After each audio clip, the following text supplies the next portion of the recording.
আব্বাজান, আব্বাজান, আব্বাজান। আরে জামাই বাবাজি, আরে বাইরে দাঁড়ায় দাঁড়ায় ডাকাডাকি করতেছ কেন? আসো ভেতরে আসো। না আব্বাজান, আমি বাসার ভিতরে যাব না।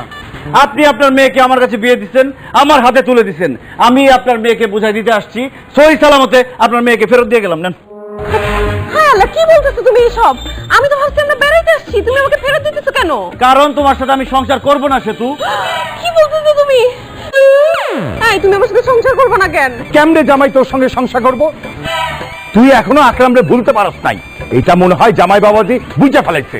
আকরাম, এই আকরামকে। আকরাম হইতেছে আমার খালাতো ভাই। বিয়ের আগে ওর সাথে আমার প্রেম ছিল। হায় হায় রে, কত বড় মিথ্যাবাদী প্রতারক!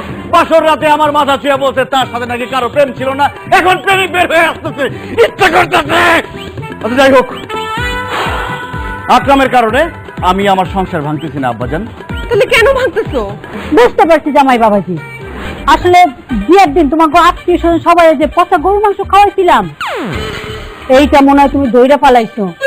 বিশ্বাস করো বাবাজি, আমরা নিজেরাও জানতাম না মাংস যে পচা ছিল। রান্নার পরে বাবুসি কইলো গরুর মাংস নাকি পচা ছিল। কি বিয়ার মধ্যে আপনারা পচা গরুর মাংস খাওয়াইছেন? এই জন্য তো বিয়ার 3 দিন পরেও আমাদের সবার পেট খারাপ, অসুস্থ হয়ে গেছি সবাই আমরা। আচ্ছা যাই হোক, পচা গরুর মাংসের কারণেও আমি সংসার ভাঙতেছি না। তাহলে কি কারণে তুমি আমার সাথে সংসার করবে না? আমি বুঝছি কিল লাইগা জামাই তোর সঙ্গে সংসার করতেছে না। আরে বিয়ার সময় আমি কইছিলাম তুই অনার্স সেকেন্ড ইয়ারে পড়স, কিন্তু তুই যে ম্যাট্রিকে 3 বার ফেল করছস, এইটা মনে হয় জামাই বাবাজিরে কেউ কোয়া ফেলাইছে, তাই না জামাই বাবাজি?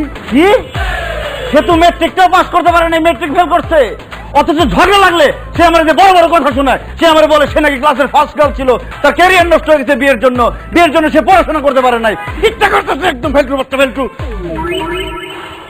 আচ্ছা যাই হোক, আন্ডার ম্যাট্রিক হওয়ার কারণেও আমি সংসার ভাঙতেছি না আব্বাজান। ওরে বাবারে, তাইলে কারণটা কি? কারণ সংসার আমার ভালো লাগে না। সংসার আমার কাছে বিষের বড়ি মনে হয়, সংসারের কারণে আমার গলায় দড়ি দিতে ইচ্ছা করে। মামা বাড়ি আবদার পাইছো না? আমার জীবন যৌবন নষ্ট করে এখন তোমার সংসার করতে ইচ্ছা করছে না। তুমি সংসার করবা, তোমার বাপও সংসার করবে। আব্বাই